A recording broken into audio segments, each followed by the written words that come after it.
Today I'm going to teach you how to make a skeletal octahedron. First, you're going to need to gather your materials, which are 6 pieces of paper, different colors usually works, a pair of scissors to cut them into squares, and a pencil for tracing them. So, first up, in order to get it into a square, you're going to need to fold your paper in a way that makes it a triangle. It needs to be even on both sides. What you can do for this is corner to corner. Makes it a nice even shape.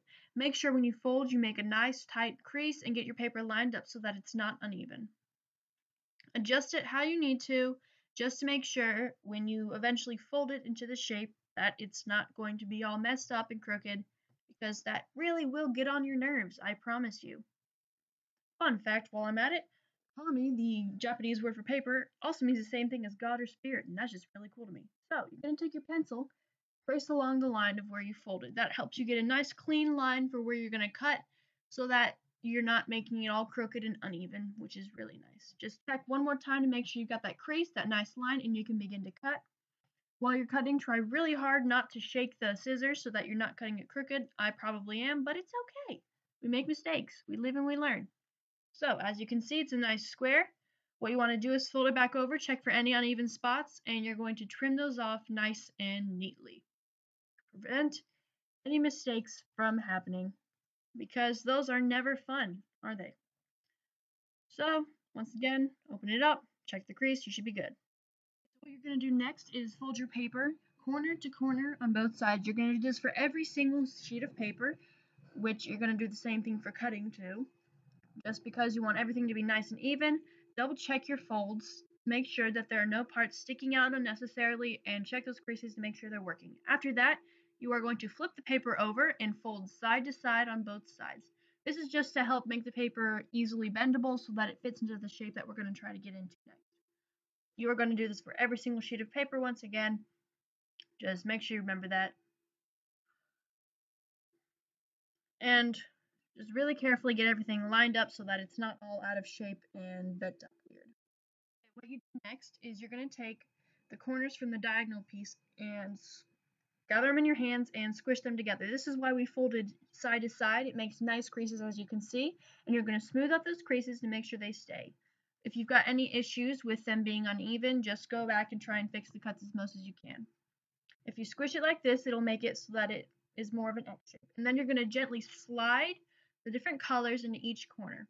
You're going to have one corner that goes in, and then the next shape is going to go on the outside, as you can see, and then inside the other one. And what you want to try to do is maintain a pattern the entire time you're going through this. And it might help to go color by color or just remembering which one goes where. So that pattern is going to repeat itself over and over again as you go along. So dark outside of light blue and inside of the white. And you're just going to go over and over and over. Once you get into the rhythm, it's a lot easier to remember.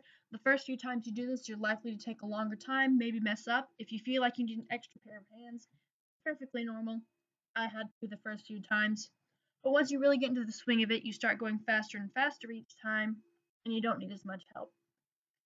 Now, when you get almost all of them in except for one sheet left, this is when you're going to really need to be able to use your entire hand. And remember that pattern. It's a little harder to grasp onto because you are trying to hold all 5 sheets of paper on while you're trying to steady that. But once you get it in, it should be fine. Now what you're going to do is you're going to press each corner in to get them to stay nice and neatly.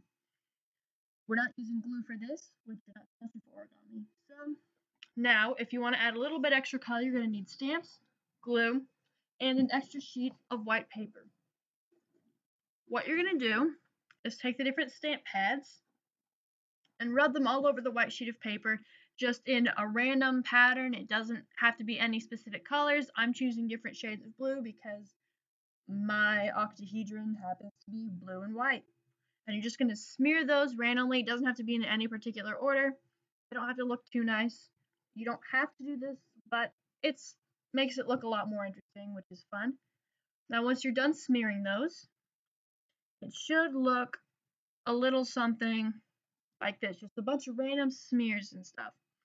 And you're going to take the glue stick and you're going to press it down on top of that piece of white paper, and then you're going to grab your pencil and you're going to trace around that circle.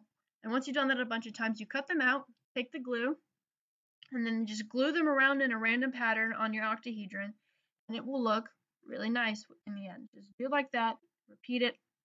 Everything in this is about patterns, honestly. Thank you for watching. I hope you enjoy making these as much as I do. It's a really great way to pass your free time or just to make it for decorations or for fun. I honestly enjoy making these, and I hope you do too.